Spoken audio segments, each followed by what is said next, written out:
Hey guys, what's up? Welcome to another episode of Digital Art with Jesus Conde, and today we're going to be doing an environment painting. This environment was a bit challenging because it's underwater, and I wanted to do some kind of temple kind of idea, like really old, maybe like a little bit of with some sand covering it or something like that. And it was challenging, especially because of lighting. Lighting underwater is very low, so you get this kind of like really diffuse shadows. Also because I wasn't using reference, like I made that a point on the video that I wasn't going to use reference for the idea itself, like the stuff that I was going to draw, but I did use a little bit of reference for the lighting and some of the colors on it, but any reference for the shape. So that's interesting, and just let me know what you guys think later. I hope you like the video. I look for inspiration on one of my favorite books, to just have something to aim at. After that, something I do whenever I draw environments is to print a perspective grid I made previously. That way I save a little bit of time when I start drawing. For this project, I wanted to test my drawing and painting abilities. So I told myself I wasn't going to use any 3D meshes, sculpting or photobashing. While I was drawing, I decided to do some kind of a temple ruins, falling apart or even made by another civilization. Could be another planet or species.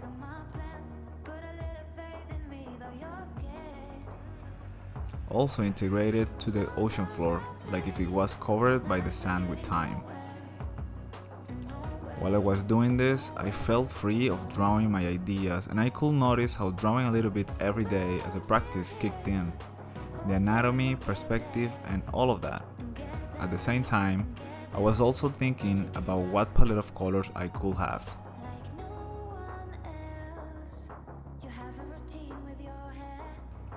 After that, I just need to scan it and we're ready to paint.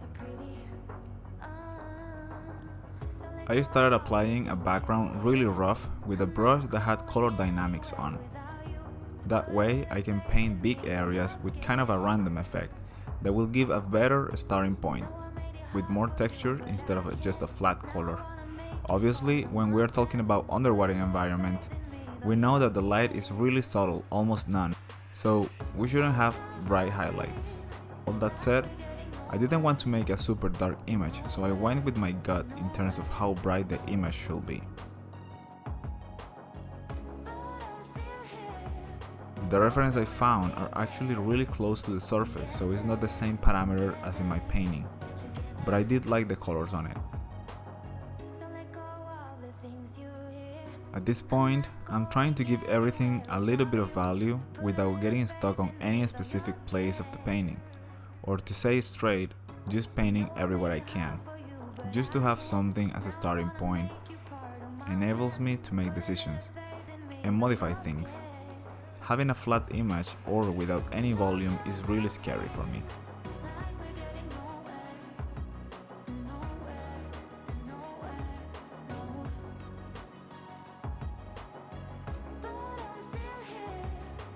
Some of the ideas will come to you in the moment, like this top part of the temple being integrated with some kind of a train shape or a coral roof.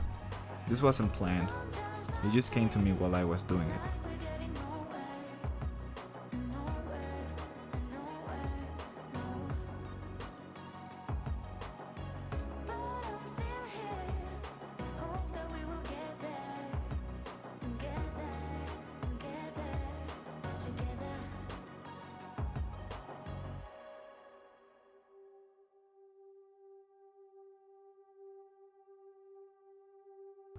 For having tons of time using 3D and other tools, it felt really weird just painting everything. Somehow I felt stuck in places, so I thought let's finish just this area and let that dictate how everything else is going to look like.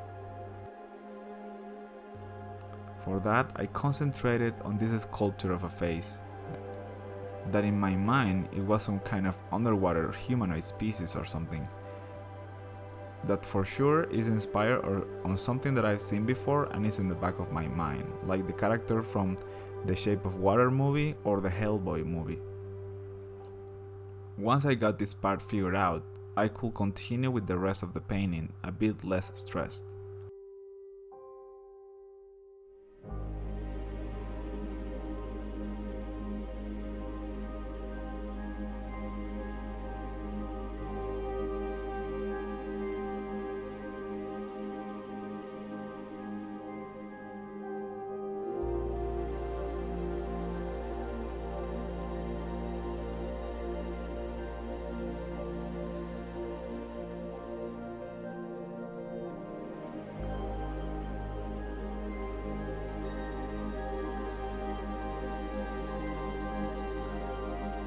When I was starting to paint the statue, I wanted to add more detail, but I kept it loose.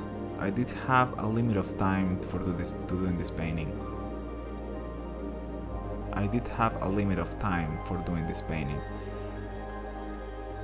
And there has to be an awareness about how much are we really going to be able to see on this painting. If we don't think that way, we could just spend hours and hours applying detail to a specific part of the painting and probably nobody will notice.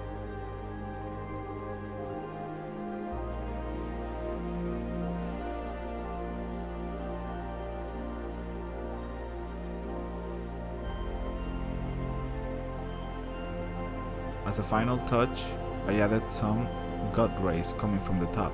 That gives a little bit of atmosphere, like there's some kind of a haze or that underwater density.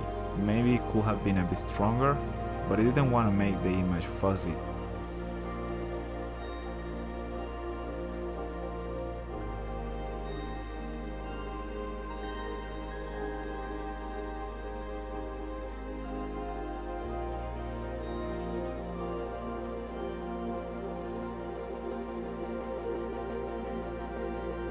This is the final result.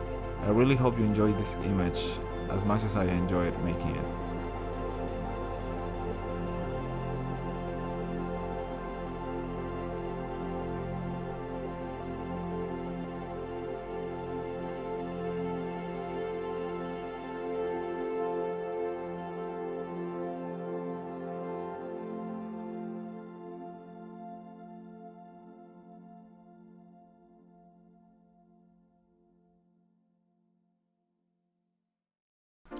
Alright guys, that was it. Thank you very much for watching this video. If you like it, please give me a thumbs up or leave me a comment. If you have any ideas for people that I could interview on podcasts, let me know, especially in English, and I will do my best to contact them and get them on the podcast for this channel. It could be 2D or 3D artists, doesn't matter. Also, if you have any idea of what I could draw or paint for these environment paintings, let me know. Just a crazy idea that you have. Hey Jesus, you should do like a mushroom world or whatever. Whatever idea you can come up with, that will be great. And thank you very much for watching. Please give me a thumbs up if you like the video. That really allows the video to go farther with the algorithm, and also share with your friends if there is somebody that you know that could be interested in this kind of content. So thank you very much and see you on the next one.